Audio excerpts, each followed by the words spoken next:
Olá, seja muito bem-vindo. Está no ar o Semana Legislativa, nosso jornal que te apresenta o resumo das notícias que marcaram a semana na Câmara e também na nossa cidade.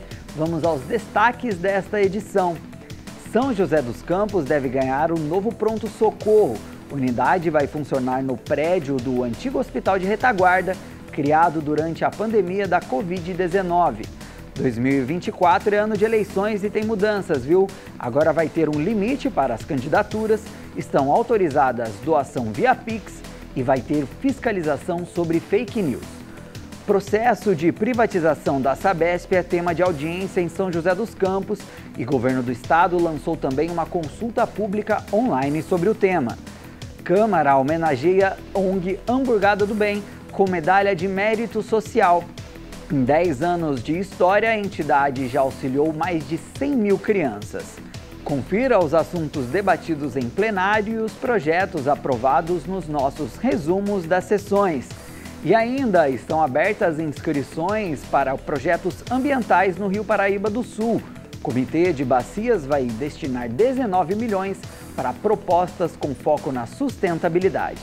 Seja muito bem-vindo, Semana Legislativa está no ar.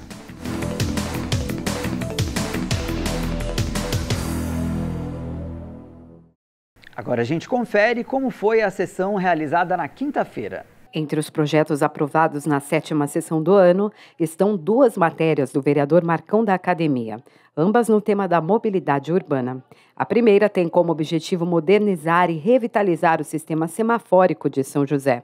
Com isso, o parlamentar espera reduzir falhas na sinalização para dar mais fluidez e segurança ao trânsito.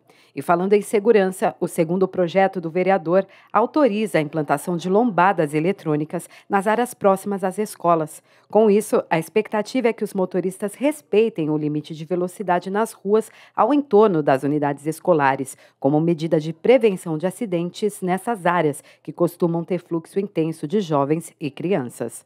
Outras propostas aprovadas são para a denominação de ruas e áreas verdes. Entre elas está o Parque Natural Municipal do Cerrado, que vai ganhar o nome do vereador Fernando Delgado. Fernando foi vereador de São José por 2 mandatos entre os anos de 1983 e 1992. Já no grande expediente, o vereador Roberto Chagas apresentou demandas para a região norte, como a necessidade de manutenção em estradas rurais e reformas em quadras e parquinhos. Também alertou sobre o aumento nos casos de dengue e cobrou medidas das autoridades como o Fumacê e o retorno do programa Catatreco. A sessão na íntegra você confere no nosso canal do YouTube. E vocês lembram do Hospital de Retaguarda de São José, que foi aberto durante a pandemia da Covid-19? Pois é, ele agora pode abrigar o novo pronto-socorro do Hospital Municipal. A expectativa é que ainda neste semestre a unidade já esteja atendendo pacientes. Além de dobrar a capacidade, o novo pronto-socorro também vai contar com um espaço destinado para acolher idosos. Foram necessários apenas 35 dias para deixá-lo pronto em meio à pandemia e receber os pacientes com Covid-19. Agora, o prédio do Hospital de Retaguarda, na Vila Industrial, passará por novas reformas para se tornar o mais novo pronto-socorro do Hospital Municipal. Qual que é a ideia? Transferir o pronto atendimento do Hospital Municipal e levar para uma capacidade muito maior, né? Então, uma estrutura maior. Para você ter ideia, a capacidade de espera lá do Hospital de Retaguarda vai ser 2,5 vezes maior que a espera que nós temos hoje. Então a ideia é poder proporcionar mais funcionários, mais médicos para atender com mais agilidade, com mais conforto, né, esse paciente que hoje é atendido aqui no hospital. E, por consequência, o hospital continua tendo um pronto-socorro e vai ter a sua capacidade maior também, né, porque ele ganha essa área para atender os pacientes mais graves, que é a grande vocação do hospital. Com a diminuição dos casos de Covid, o local recebeu temporariamente a ala de pediatria do hospital. Depois foi fechado em julho de 2023, até receber a proposta para abrigar o novo pronto-socorro. E agora, com a conclusão do edital para a construção da unidade, as obras devem começar em breve. 7 construtoras mostraram interesse, já fizeram suas propostas. Nós estamos numa fase de avaliação dessas propostas, ver qual que é a proposta melhor, mais barata, né? É importante isso também. Comecinho de março a gente deve começar. A gente acredita que 3 meses de obra a gente já vai estar com essa estrutura aí para a população. Com a criação do pronto-socorro, o Hospital Municipal vai ter capacidade de atendimento ampliada e poderá focar em outras áreas da saúde, como as consultas. Aqui para o hospital vai trazer muito conforto, né, porque a gente vai conseguir ampliar nossa capacidade de urgência e emergência, né, e de pacientes que ficam acamados. Então nós vamos ganhar uma estrutura, vamos ganhar mais leito aqui para o hospital. Outra novidade é que o pronto-socorro vai contar com um espaço exclusivo para idosos e pessoas com necessidades especiais. A promessa é de um atendimento mais eficiente e confortável para este público. A gente vai ter um sistema de atendimento só para o idoso e para pessoas com necessidades especiais.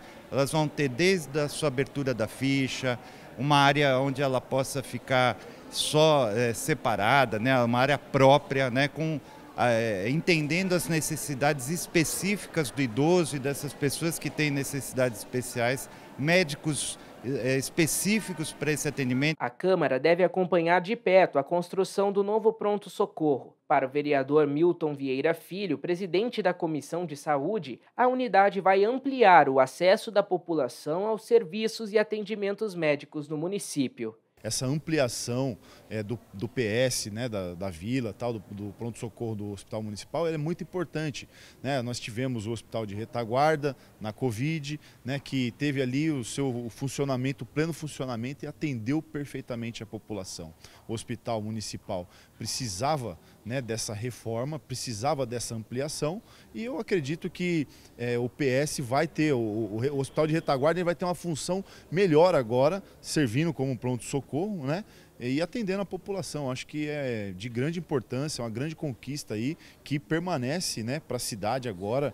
Alunos carentes vão ganhar um apoio a mais para completar os estudos. É o programa Pé de Meia. É uma espécie de poupança e auxílio para os estudantes de baixa renda que cursarem e finalizarem o ensino médio. A expectativa é evitar a evasão escolar e ampliar os estudos. A Câmara defende propostas voltadas para a educação e tem, inclusive, uma proposta semelhante que foi apresentada aqui no Legislativo. Professor há mais de 10 anos, o Leandro se orgulha da profissão que escolheu, principalmente porque no passado fez parte de uma estatística preocupante, a da evasão escolar. Eu já vinha de uma história de insucessos, assim, né? Eu sou da época que se retia os alunos sem pensar muito nos problemas desse aluno. Anos depois, o problema ainda persiste. Segundo o Ministério da Educação, hoje a evasão escolar chega a 16% entre os estudantes do ensino médio. Jovens que abandonam a escola ou são reprovados. A vulnerabilidade econômica, necessidade de trabalhar, gravidez na adolescência e a falta de oportunidade estão entre os motivos. Uma realidade dura para quem conhece o problema de perto. Eu trabalho com a educação de jovens e adultos há 6 anos. Então é uma realidade diária para mim. Então eu vejo jovens que estão com atraso escolar, né, devido às circunstâncias sociais, devido à criminalidade. Eu vejo mulheres que se privaram de estudar porque casaram muito cedo, o marido não deixava estudar, né, então elas voltam agora nessa fase adulta. Eu vejo trabalhadores que começaram muito cedo a jornada de trabalho. Mas um programa do governo federal quer tentar mudar essa realidade. O chamado Pé de Meia dará incentivo financeiro para estudantes do ensino médio não abandonarem a escola. Pelo programa, o governo irá pagar ao longo do ano até R$ 9.200 para os estudantes que concluírem os estudos. O incentivo financeiro a estudantes deve começar em março. A expectativa é de que mais de 2.500.000 jovens sejam beneficiados pelo programa em todo o país. Inicialmente, o público-alvo são estudantes cadastrados no CadÚnico e também pessoas de 19 a 24 anos matriculadas no Programa de Educação de Jovens e Adultos, o EJA. O estudante ainda deverá atender a algumas regras, como fazer a matrícula no começo de cada ano letivo, manter a frequência escolar de 80%, ser aprovado no fim do ano e participar de exames como o SAEB, o Sistema de Avaliação da Educação Básica, e o Enem. Ao remunerar o estudante com uma bolsa de R$ 200 mensais, ele garante que uma parte dos alunos que iriam se evadir para trabalhar ou por outros motivos permaneçam na escola para ter essa perspectiva de receber esse recurso. Dessa maneira, você garante que o aluno cumpra o ciclo todo do ensino médio e tem a perspectiva de, ao fazer o Enem, poder ir para a universidade ou, eventualmente, fazer uma faculdade tecnológica ou mesmo ir diretamente para o mundo do trabalho, se ele estiver fazendo um curso técnico. A Câmara de São José acompanha e reconhece a importância do programa. Tanto que um projeto em tramitação da vereadora Amélia Naomi quer criar na cidade uma proposta semelhante à do governo federal, mas para alunos do 9º ano do ensino fundamental. Também seria um auxílio financeiro para incentivar os alunos a concluir a formação fundamental e buscar a matrícula no ensino médio. Os nossos adolescentes precisam, né, que a educação não seja só uma obrigação, né, que tenha perspectivas, que tenham sonhos, né? Então, na medida em que você faz a contribuição financeira, também alivia essa pressão, né, da família que hoje também depende do Estado e que ele consiga ter aí um sonho realizado, né, que ele faça um ensino médio, que ele vá para a universidade, que ele consiga hoje, nós temos a universidade pública, além disso nós temos o FIES, tem vários instrumentos para garantir um mundo melhor, que é disso que nós estamos falando. E o investimento em educação é visto pela Câmara como indispensável para o desenvolvimento da cidade. Para os vereadores, concluir os estudos é o caminho para a melhora da empregabilidade, a redução da criminalidade e a promoção da cidadania. Muitos jovens saíam da escola para trabalhar ou saíam, não conseguiam nem estudar, nem trabalhar, ficavam lá sem fazer nada. E aí eu acho que isso vai, pelo menos os nossos jovens, vai ter esse incentivo para terminar o ensino médio. Então isso já é uma boa justificativa, um bom motivo de pelo menos terminarem o colegial, o ensino médio. Um estudo do Instituto Brasileiro de Defesa do Consumidor mostrou que a variação de preços de um mesmo medicamento pode ser de mais de 300% em diferentes farmácias. Isso sem contar os aumentos considerados abusivos. E pensando nisso, foi lançada a campanha Remédio a Preço Justo. A meta é pressionar o governo a aprovar uma lei que regulamenta um limite de preço para os medicamentos. As prateleiras estão cheias de medicamentos, mas quem precisa está conseguindo pagar? Nem sempre, né? Nem sempre, porque eu sou aposentado e o remédio está caro. Pesa no bolso. Tem alguns medicamentos que são um absurdo. E quando se fala em medicamento, se fala em saúde. Muitas vezes, comprar um remédio não é uma questão de opção. Aí pesa no bolso quando o preço é muito alto. A gente pesquisa, às vezes um amigo indica um lugar que está mais barato e assim vai. Tem farmácia que, nossa senhora, os preços lá em cima, você tem que pesquisar. Para evitar situações do tipo, o Instituto Brasileiro de Defesa do Consumidor criou uma campanha para motivar o governo a regulamentar limites para o preço dos medicamentos no Brasil. A ideia surgiu após um estudo do próprio INDEC que apontou que um remédio pode ter uma variação de até 300% no valor de venda em diferentes farmácias. A gente tem que garantir, tanto o profissional médico quanto o profissional farmacêutico, tem que garantir o tratamento farmacoterapêutico para esse paciente. E muitas vezes, por conta do preço excessivo ou por preço abusivo de um determinado medicamento, o paciente não tem acesso e não faz o tratamento conforme o médico prescreveu. Nesse caso, esta campanha do IDEC é uma campanha importantíssima para garantir o acesso. Remédio não é artigo de luxo. É com esta frase que o Instituto de Defesa do Consumidor expôs os casos dos aumentos abusivos. Na visão do Conselho Regional de Farmácia, a situação está longe de ser a ideal. Uma boa alternativa para a população é recorrer aos medicamentos genéricos. O medicamento genérico realmente tem um preço bem acessível, ele é entre 35% ou até 90% mais barato que aqueles medicamentos de referência ou medicamento de marca, como a população conhece. Mas é um medicamento extremamente seguro e garantido aí pelos nossos órgãos de regulamentação, que é a Anvisa, a Vigilância Sanitária, que fazem esse controle. É obrigação da farmácia disponibilizar aos clientes uma espécie de livro com o valor máximo que os medicamentos podem ser vendidos. Caso o preço esteja maior do que o permitido, o consumidor pode agir e ir atrás dos seus direitos.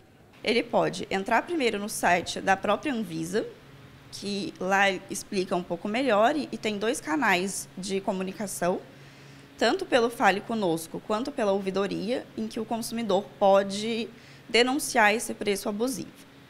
O próprio site ele fala alguns documentos que são necessários, né, para comprovar essa questão, além de também fazer uma denúncia ao Ministério Público. É importante a gente deixar registrado que essa lista ela dá um teto máximo. Significa dizer que assim, o medicamento pode ter um valor abaixo, ele só não pode ter um valor acima. O acesso digno a remédios pelos consumidores também é um assunto acompanhado pela Câmara. Para o Legislativo, é importante que haja fiscalização para evitar preços elevados. Sempre ficar de olho, né? A gente tem outros órgãos, né, que sempre tá fiscalizando e vendo se não tem o abuso, né? No aumento dos medicamentos, né? Que é o que a gente está discutindo aqui, preço, né? Então tem que ter uma questão justa, né? E tem também se observado nos últimos anos, né? Até pela competição comercial, né? Laboratório com laboratório, e eles produzem a medicação com a mesma substância, então tem tido essa concorrência e isso por si já tem pressionado os laboratórios a reduzirem os seus preços. Mas o brasileiro sabe que o jeito é pesquisar sempre e, quando for possível, aproveitar uma promoção. Outro caminho é buscar o apoio de programas do governo. A gente tem o primeiro acesso, que é o SUS, né, as próprias UBS, que tem um medicamento gratuito para a população, disponibilizado pelo próprio SUS. Nós temos também as farmácias privadas, nós temos os programas Aqui Tem Farmácia Popular, onde o medicamento também é entregue ao paciente, subsidiado pelo governo federal. Existe também, em São José dos Campos, algumas farmácias que nós classificamos como farmácias comunitárias, onde a população também tem acesso gratuito ao medicamento. Agora a gente vai para a nossa primeira pausa e no próximo bloco você confere como foi a sessão de terça-feira. Ainda vamos te mostrar detalhes da audiência pública sobre a privatização da Sabesp e da sessão solene que concedeu a medalha de mérito social à ONG Hamburgado do Bem. Tudo isso no próximo bloco. Eu te espero.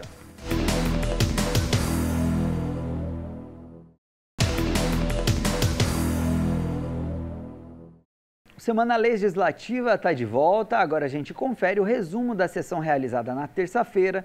Vamos ver quais foram os principais debates em plenário. Lembrando que os vereadores também apreciaram uma série de documentos, entre requerimentos, indicações e moções. Na sexta sessão do ano, os parlamentares apreciaram diversos documentos, entre requerimentos, indicações e moções. Eram pedidos ao município para atuação em frentes como manutenção pública, podas de árvores, trocas de lâmpadas, limpeza urbana, tapa-buraco e ronda policial em alguns bairros. Ainda havia pedidos para agilizar o atendimento na rede pública de saúde. Já no Pinga-Fogo, o período em que os parlamentares usam a tribuna para debater assuntos de interesse público, o vereador Roberto Chagas pediu mais atenção do município nos serviços de manutenção pública. Em um vídeo, ele mostrou a situação da antiga estrada do Pinheirinho, com buracos e afundamentos. Chagas também cobrou melhorias na saúde para conter a superlotação nos hospitais, UPAs e UBSs,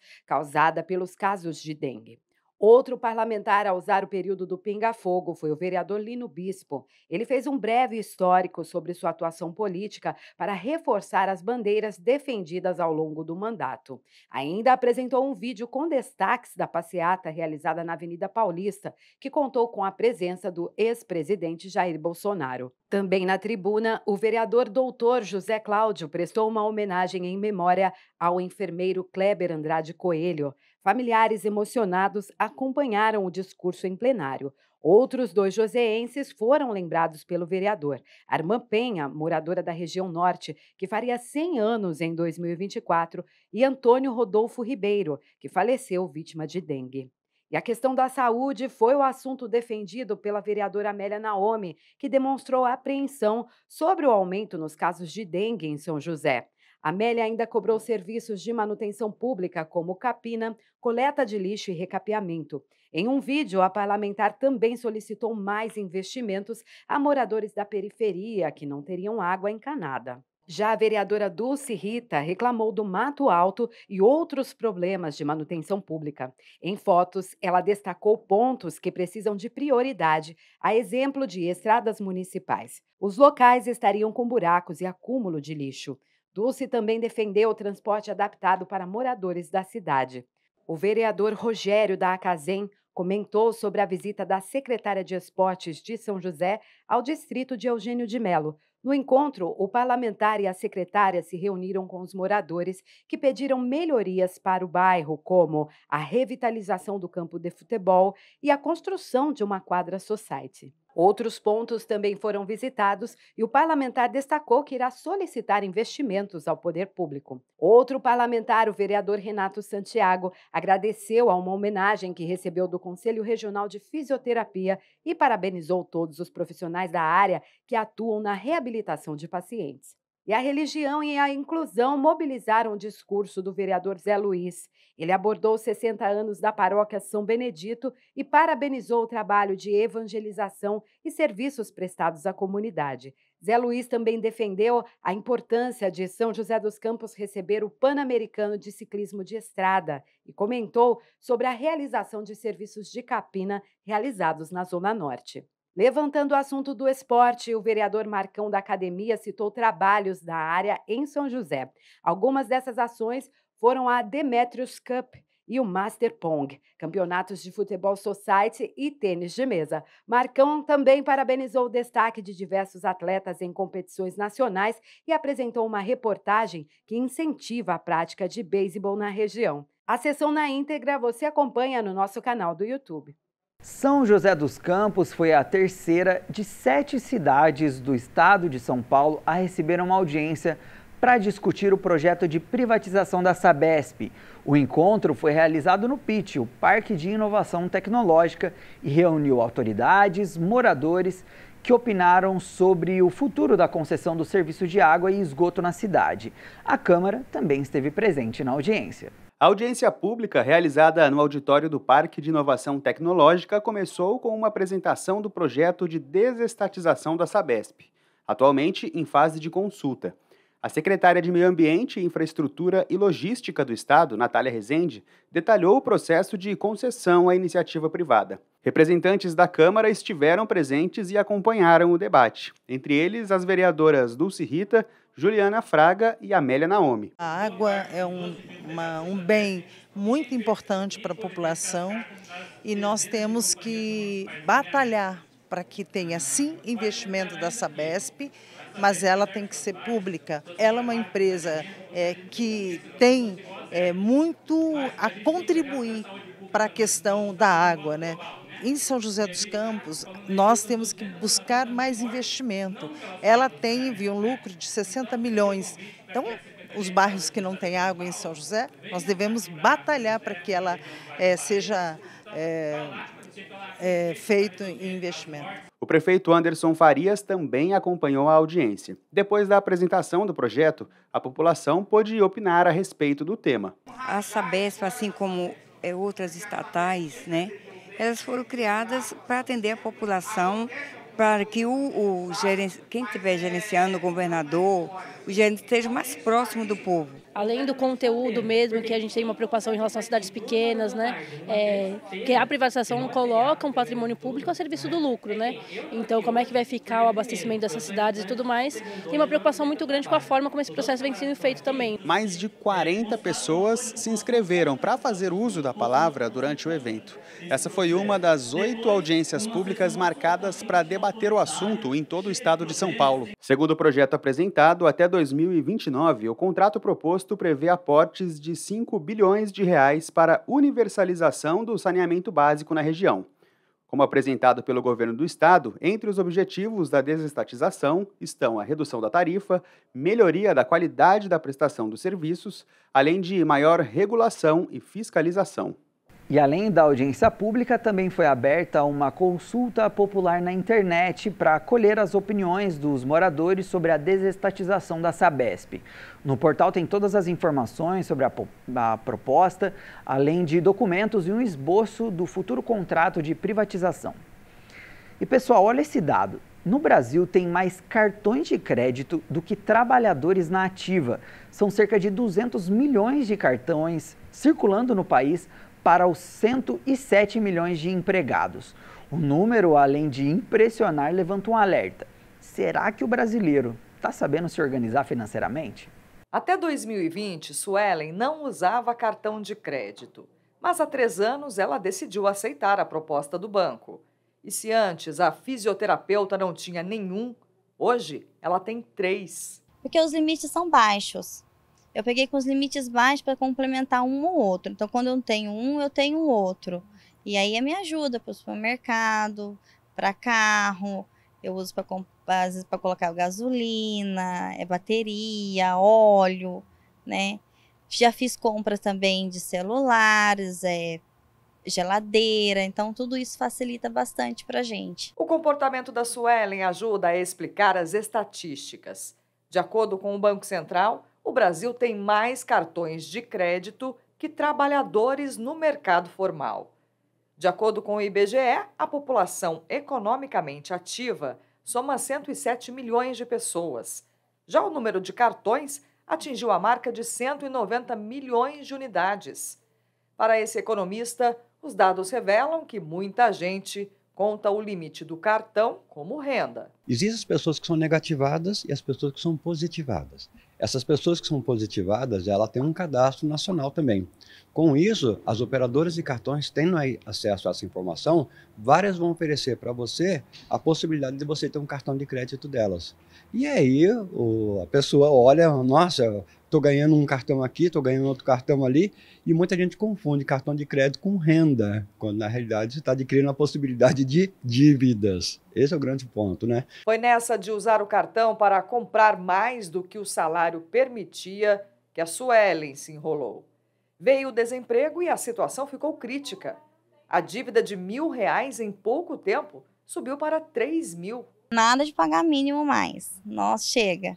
Se eu pudesse ficar sem cartão de crédito, hoje eu ficaria. Mas por enquanto não dá. Culpa dos juros cobrados quando a pessoa entra no rotativo e não paga o valor total da fatura.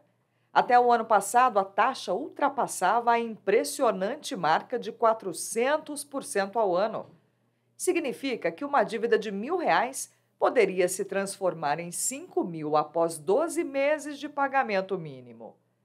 Agora, uma nova legislação limita os juros do cartão de crédito a 100% da dívida. Nos últimos 5 anos, a quantidade de endividados no país cresceu bastante. É o que indica levantamento realizado pelo Serasa. Em 2018, eram 52 milhões de brasileiros, número que saltou para 70 milhões no ano passado. E quase 30% das dívidas são pendências com o cartão de crédito. Infelizmente, o que mais o consumidor utiliza dentro do cartão de crédito é o pagamento de contas, tá? E existe até uma quebra entre contas em dia, contas em atraso e contas do dia a dia em atraso, né? Então, assim, a maior parte do consumidor utiliza para isso ou dentro da linha de investimento ali, que é o ponto de informalidade que a gente trouxe.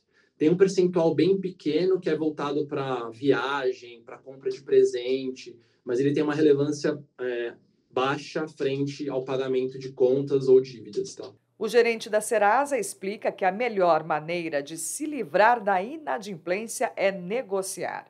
Um dos caminhos é o programa Desenrola Brasil, lançado no ano passado, e que permite parcelar os débitos com descontos na taxa de juros.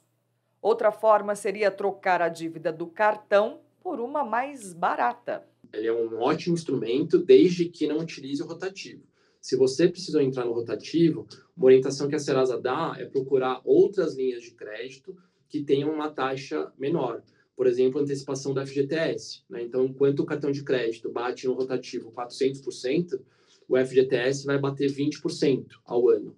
Então, assim, é uma taxa mais interessante para você ter Por fim, você precisou contratar um produto que vai incidir juros. Então, comparando os 400 do rotativo com os 20% do antecipação da FGTS, o consumidor procurar essa linha diminui um pouco a bola de neve que ele tá criando ali, né?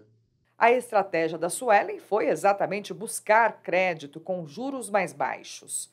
Ela pagou a dívida do cartão e hoje tenta usar o recurso com consciência. Eu conversando no banco, acabei fazendo um empréstimo, que eu não queria muito, né? Porque sabe que a questão dos juros, do pagamento, de tudo, a gente acabou fazendo o financiamento. Eu fiz o financiamento, fiz um crédito e acabei pagando o crédito dos cartões. Cartão com consciência. Se pudesse, não utilizaria, mas agora é com consciência mesmo. Para as coisas que valem a pena. A Câmara concedeu a medalha de mérito social à ONG Hamburgada do Bem. O nome é diferentão, mas, segundo a própria ONG, o hambúrguer é só uma desculpa para levar solidariedade para diversas comunidades carentes. Ao longo de quase 10 anos, a entidade já auxiliou mais de 100 mil crianças. E foi para valorizar essa história que o vereador Juvenil Silvério concedeu a honraria. Em cerimônia realizada no plenário da Câmara, foi outorgada a medalha Mérito Social em homenagem à ONG Hamburgada do Bem. A concessão da medalha foi iniciativa do vereador Juvenil Silvério, que destacou o trabalho feito pela organização não governamental em prol de crianças carentes. Eu fui até a cozinha, vi o preparo das equipes, o cuidado com aqueles alimentos, todo mundo ali na mesma energia. Depois da organização, e crianças falando assim, que delícia que está esse hambúrguer. Gente, para quem ainda não pôde participar de um momento desse, é muito importante. É você imaginar que nós temos crianças que nunca viram um hambúrguer. A Câmara Municipal de São José dos Campos se sente honrada em ter vocês aqui. Nós vamos propagar isso aonde formos, que é um time maravilhoso, um time que representa, um time que, de fato, faz a alegria das pessoas acontecerem.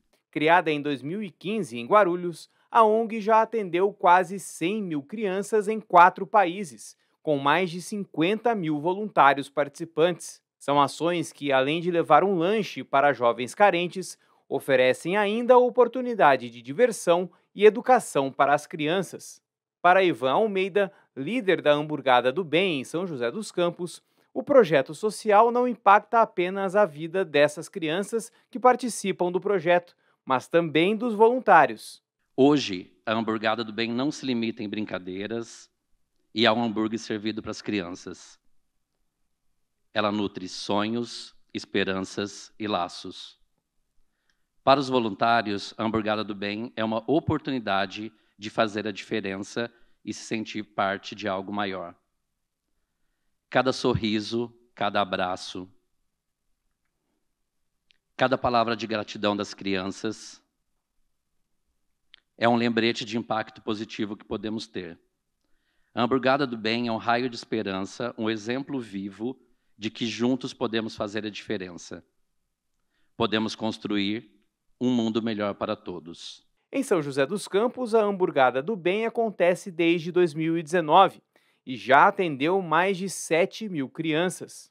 E por causa desses números expressivos, a ONG recebeu a medalha de mérito social entregue pelo vereador Juvenil Silvério ao Richard Oliveira, outro líder do projeto em São José. Durante seu discurso, Richard destacou a importância da preocupação com o próximo e como isso pode mudar o mundo. O ser humano, para estar completamente realizado, ele precisa diretamente estar conectado com laços, com vínculos de afeto, de amor e de amizade com outra gente. Se você começar a se importar com as pessoas que estão ao seu redor, você já consegue mudar o mundo. Você não precisa fazer um ato grandioso para mudar o mundo. Você consegue simplesmente mudar o mundo do seu vizinho, do seu colega de trabalho, de uma pessoa que está passeando na rua. O simples fato de um bom dia pode salvar uma vida. E é isso que a gente trabalha dentro da Hamburgada. Nós queremos mudar o mundo, mas um pouquinho de cada vez. Agora a gente segue para o nosso último intervalo e na volta vamos te mostrar que nossa região deve receber um investimento de 19 milhões para financiar projetos sustentáveis no Rio Paraíba do Sul. Também vamos te mostrar quais as mudanças nas eleições desse ano, tudo isso daqui a pouco.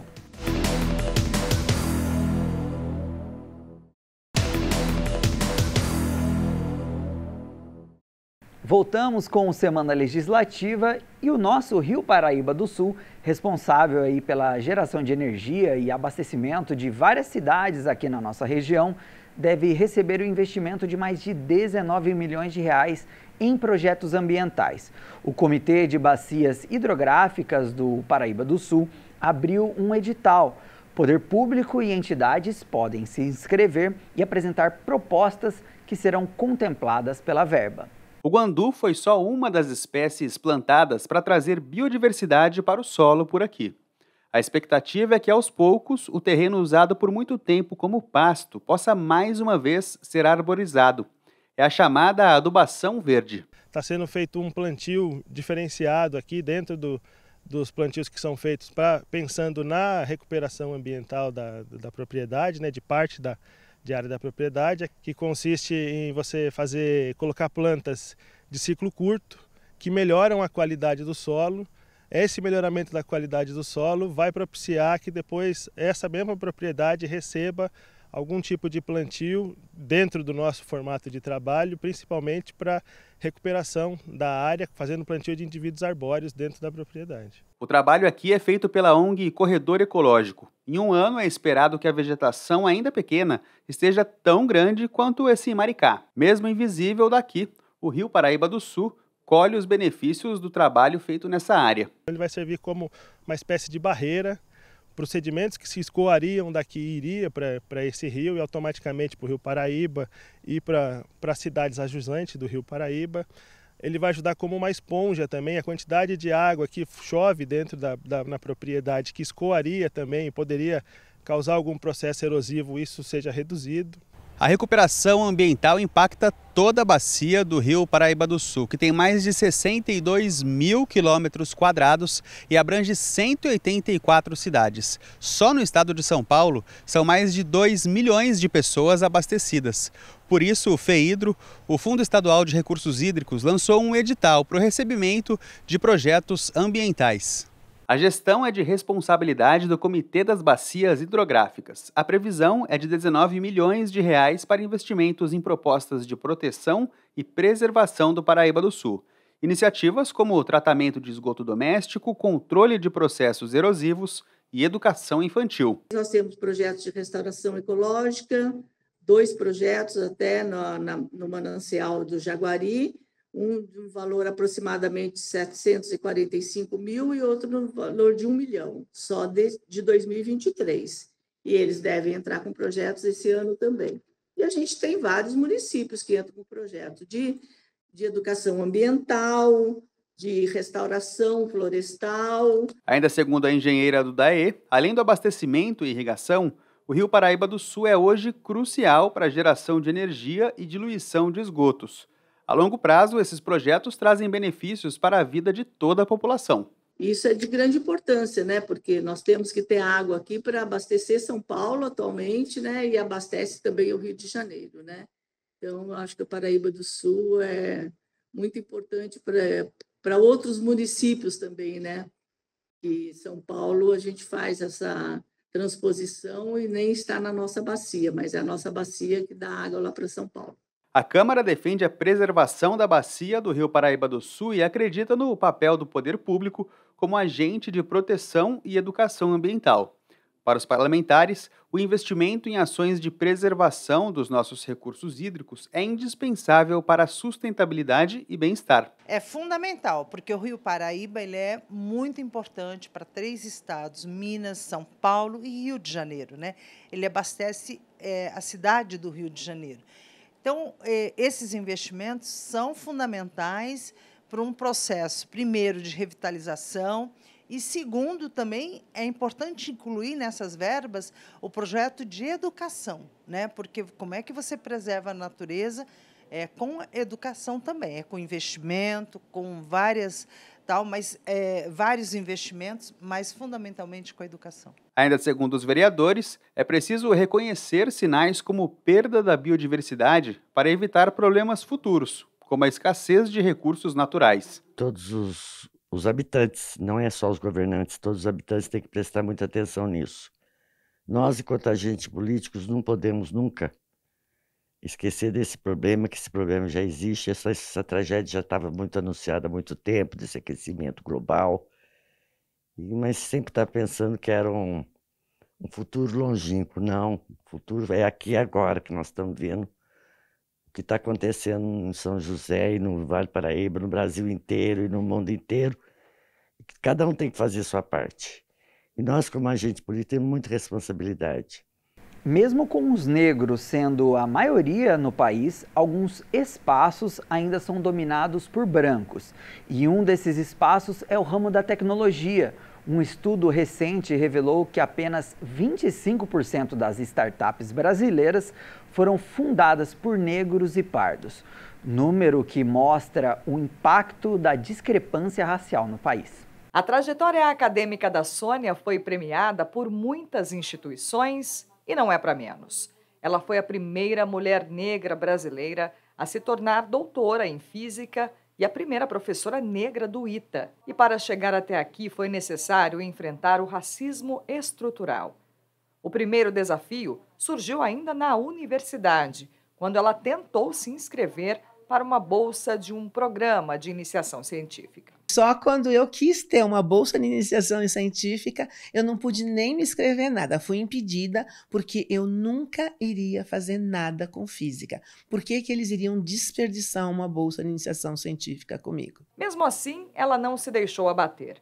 Hoje é professora, pesquisadora, inventora e uma referência na área da física. Sônia reconhece que houve avanços, mas que ainda são necessárias ações para que o negro ocupe lugar de destaque. Essas ações afirmativas dão oportunidades a pessoas maravilhosas com talento, ela está chegando lá.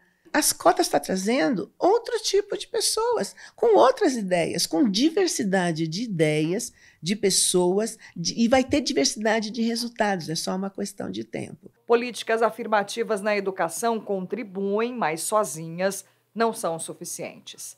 Eric é formado em tecnologia da informação e há cerca de 4 anos decidiu criar uma startup. Logo percebeu que a cor da pele seria uma barreira para fazer conexões. Você acaba sendo excluído de forma não intencional até desse ecossistema. Então a gente tem aqui, principalmente no Brasil, um racismo que é mais intrínseco. Então ele não é um racismo que a pessoa vai chegar para você e vai falar, olha, eu não quero estar com você porque você é uma pessoa preta.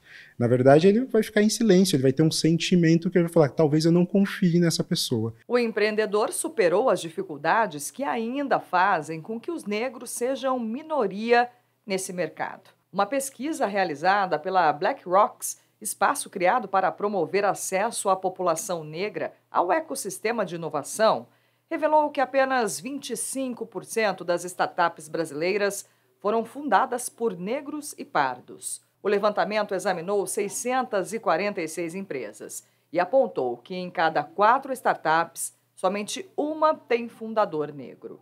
São 25% só de startups, mas as empresas, todas as outras, são quantos por cento de empresas brancas? Então, o racismo tem que parar aí, porque senão, mesmo a startup mais capacitada do mundo, nunca vai conseguir ter um contrato. Diante dessa realidade, a Câmara Municipal atua para criar um ambiente mais inclusivo para os negros.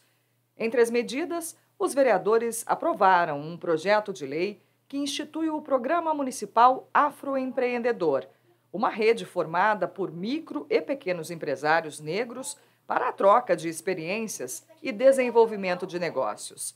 Também foi aprovada a criação da Comissão Especial de Apoio ao Afroempreendedor, com representantes de secretarias municipais e entidades da sociedade civil. A maioria dos setores, sempre o negro é a minoria, né? Então, eu coloquei um projeto, né, aqui na Câmara Municipal, que é o empreendedorismo afro, né? que é para trazer né, os empreendedores afros, né, para o centro, né? Porque a maioria fica na periferia, lá tranquilo, sem a parte burocrática. Então, o pensamento desse empreendedorismo é trazer, né, para mais perto, mais próximo. Eric segue firme com a startup fundada em 2021. O sucesso do negócio ele também atribui a iniciativas criadas para garantir condições de igualdade. Dentro do ecossistema de empreendedorismo, a gente precisa ter que os programas de aceleração levem mais mentores pretos para participar dos programas de aceleração, traga mais palestras desses mentores. Dessa forma, quando o empreendedor preto entrar num novo ecossistema, ele sabe que ele vai ter pelo menos uma pessoa ali que entende a diferença cultural e que vai conseguir engajar junto com ele para trazer novas oportunidades. Pois é, tá chegando, viu? Em outubro, os brasileiros vão às urnas para as eleições municipais que decidem os cargos de prefeito e vereadores. E para esse ano tem algumas mudanças, viu? Agora o número de candidatos foi limitado por partido e vai ser possível fazer até mesmo uma consulta pública. A gente confere os detalhes dessas mudanças na reportagem da Francine Padilha. 2024, ano eleitoral, e a população vai mais uma vez às urnas para escolher seus representantes. E para esse processo tem uma série de novidades. E a nossa tarefa hoje é te mostrar o que mudou. Vamos lá? Começando pelo primeiro ponto, quantidade de candidatos que cada partido poderá apresentar. Houve mudanças. Solta a tela. O número de candidatos por partido fica limitado ao total de cadeiras disponíveis na Câmara mais um. Por exemplo, em São José são 21 vereadores. Assim, o máximo de concorrentes por partido é 22. O legislador ele está tentando preservar aí a qualidade dos candidatos, porque internamente há uma disputa entre os partidos e ali eles vão selecionar os melhores candidatos. Então, de certa forma, nós teremos maior qualidade nas opções de escolha em que teremos à disposição para escolher os nossos futuros governantes. Outra novidade para as eleições municipais desse ano é a criação das chamadas federações partidárias, que permitem que 2 ou mais partidos se juntem e atuem de maneira unificada. Existe uma regra na legislação eleitoral que ela fala que os partidos eles têm que eleger um mínimo de deputados. Não elegendo, esses partidos políticos eles deixam de ter acesso ao fundo partidário, recursos públicos, e deixam de ter acesso também ao direito de antena, rádio e televisão durante o horário eleitoral gratuito. Essa dificuldade ela pode ser superada através da federação. Quando 2 partidos menores que não alcançaram a votação mínima se juntam numa federação, esses votos eles somam e aí eles passam novamente a ter esse direito. E a federação ela vai servir como um teste para que futuramente esses 2 partidos que agem de forma federada, eles possam lá na frente fazer uma fusão partidária. Dessa vez, os candidatos também poderão arrecadar recursos para a campanha via Pix, desde que a chave do recebedor seja o CPF que o Tribunal Superior Eleitoral permitiu. Também será autorizada a realização de eventos para a arrecadação de recursos financeiros. Bom, agora que a gente já viu esses pontos, vamos para o próximo, consultas populares. O que é isso? Na verdade, agora existe a possibilidade da população ser consultada sobre um determinado assunto logo após a escolha do candidato, durante ali o processo de escolha. Vamos entender melhor? É possível, no dia da eleição, o eleitor, além de escolher os seus candidatos, ele então vai dar a sua opinião a respeito de uma consulta que o governo municipal está fazendo referente a um determinado assunto. É claro que tem que obedecer um limite, né? A Câmara ali tem que decidir 90 dias antes das eleições qual será ali a escolha que os eleitores terão que fazer mediante ali a consulta popular. O combate às notícias falsas e à violência política contra a mulher também estão na mira da Justiça Eleitoral. A Lei 14.192 de 2021 instituiu o crime de divulgar no período de campanha eleitoral fatos inverídicos sobre partidos ou candidatos para influenciar os eleitores. Também não será tolerada propaganda eleitoral que deprecie a condição da mulher ou estimule a discriminação. Nós tivemos, num passado recente, problema de desinformação com grandes redes de WhatsApp, problema de desinformação usando dados dos eleitores que eles deixam nas redes sociais, eles pegam esses dados, esse rastro digital e transformam em propaganda ultra segmentadas. Já existe no âmbito da Polícia Federal investigações sendo realizadas por notícias falsas criadas por inteligência artificial no fim de 2023, contra mandatários, contra prefeitos e deputados no Brasil. E essas investigações estão sendo conduzidas pela Polícia Federal para servir como uma lição, uma espécie de laboratório, para que eles possam se preparar para esse novo desafio que está sendo colocado para as eleições de 2024. Você já ouviu falar ou já usou algum cheque?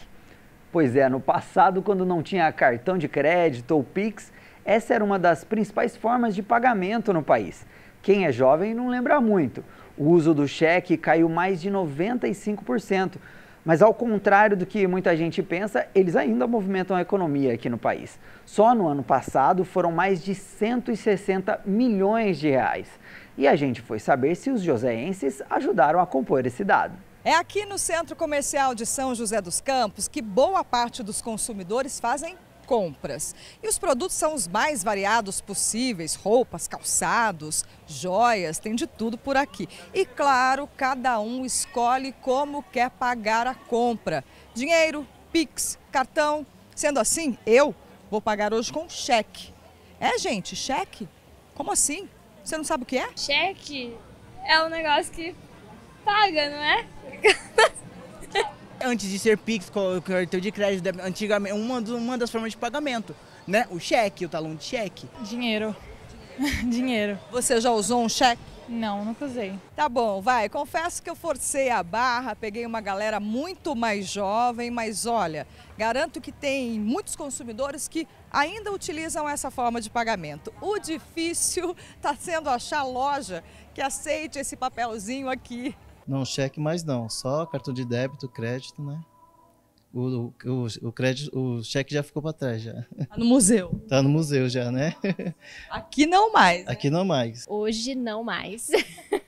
Não mais. Hoje a gente foca no Pix, no cartão, que é muito mais prático, né?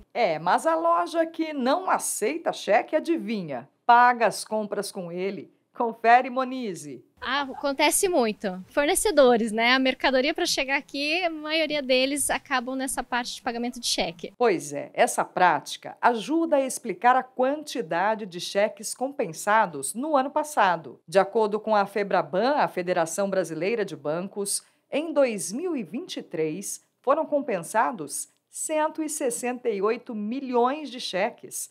É quase uma folha por habitante do país. A gente vê nitidamente que os usuários mais velhos, eles ainda são menos adeptos do uso das ferramentas digitais.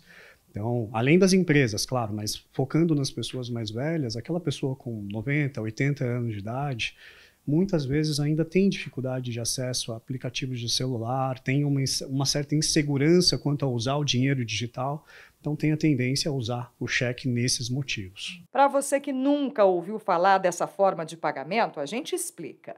O cheque é uma ordem de pagamento em que o consumidor autoriza o banco a pagar o valor à empresa que recebeu o cheque. Assim como a gente faz hoje com o cartão de crédito, o cheque também permite parcelamento. É só deixar várias folhas já preenchidas e assinadas com a empresa que só vai compensar a quantia na data combinada. O problema é quando o consumidor não tem dinheiro na conta no dia marcado. E aí, a empresa precisa se virar para receber do cliente. E isso ainda acontece. No ano passado, 18 milhões de cheques foram devolvidos. Aos poucos, com a chegada de formas mais seguras de recebimento, o cheque foi caindo em desuso. E a expectativa é que ele deixe de existir. A gente cai de 3,3, 3,4 bi para menos de 200 milhões. Acho que a tendência natural é que essa redução continue. Hoje a gente negocia 5% do que negociava em cheque no passado, esse número provavelmente tende a reduzir cada vez mais. Além da facilidade dos meios digitais, a segurança é um fator decisivo. O cheque, historicamente, a gente viu muitos problemas acontecendo, principalmente de inadimplência. Inadimplência, algumas discussões que aconteciam de fora do combinado. Se a gente pensar que o cheque começou a circular no Brasil em 1893, já está na hora de ele se aposentar, né? Enquanto isso não acontece, a empresa da Monize continua fiel a esse velho parceiro. Com o consumidor final, já finalizamos isso. Mas eu acredito que não vai parar, não. Facilita muito para o empresário. E esse ano o nosso calendário está um pouquinho maior, ganhou um dia, o 29 de fevereiro. Isso quer dizer que 2024 é um ano bissexto. E para muita gente, os anos bissextos, em especial o dia 29 de fevereiro, é rodeado por superstições.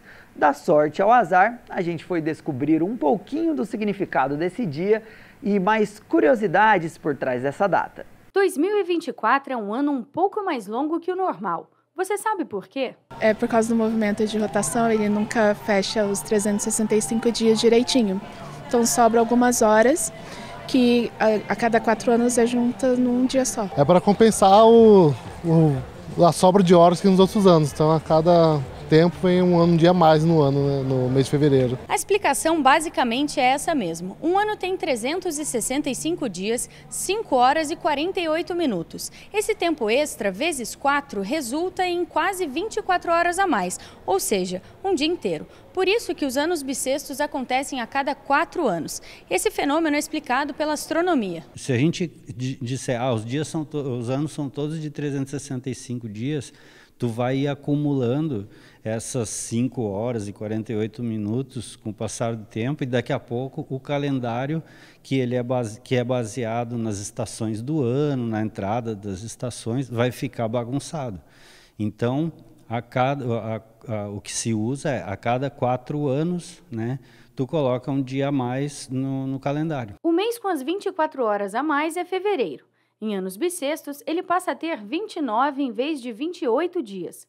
Mas a periodicidade desse acréscimo tem um critério específico, como aponta o astrônomo Irapuan Rodrigues. Seria 100% correto se o ano durasse 365 dias e 6 horas, que é um quarto de dia, né? Mas é um pouquinho menos do que isso. Então tem uma regra adicional que é, sempre que eu tiver anos que terminam com 00, tá? Por exemplo, 2000, 2100, essas coisas, esse ano seria bissexto, pela ordem a cada 4 anos, né? Mas aí a regra diz, ele só vai ser bissexto se o número for divisível por 400. E o que acontece se uma pessoa nascer bem nesse dia extra de fevereiro em um ano bissexto? No mínimo é sortuda. As chances são de 1 para 1416. Foi assim com a Ana Júlia, que já se acostumou com as brincadeiras.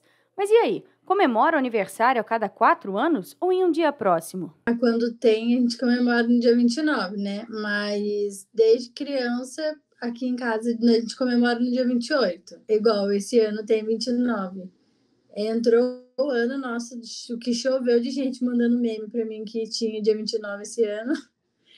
Que todo mundo lembra de mim, né? Os anos bissextos também têm lá as suas superstições. Na Grécia, por exemplo, casais evitavam se casar no dia 29 de fevereiro por acreditarem que traria azar. Já para algumas culturas, na data, as mulheres poderiam pedir os homens em casamento, e aquele que negasse seria multado. Também tem quem crê que o dia é uma data de sorte, e outras que esse dia a mais serve para praticar a solidariedade. Superstições à parte, uma questão é unânime. Dia 29 de fevereiro é sim um dia a mais de trabalho. E aí não tem muito o que fazer. Para a economia é vantagem, já que é um dia a mais de produção sem custo. Para os vereadores também. Com o ano bissexto, os parlamentares ganham um dia extra para acompanhar as demandas da população. Como vereador, a gente não trabalha apenas dentro do gabinete, a gente trabalha nas ruas e a gente acaba aqui recebendo muita demanda da população. E essa demanda ela vem no sábado, vem no domingo, vem no feriado, de madrugada. Para a gente aqui, que representa a população, que atende a população 24 horas, está alerta 24 horas para fazer esse trabalho junto à comunidade, a gente não vê nenhuma diferença. E o Semana Legislativa fica por aqui, mas continue ligado na programação da TV Câmara. Se você quiser rever o programa, é só acessar a nossa página no YouTube, o @TV Câmara SJC. Lembrando que também estamos no Instagram e no Facebook, então segue a gente por lá, também no @TV Câmara SJC. Um bom fim de semana para vocês e até mais. Tchau!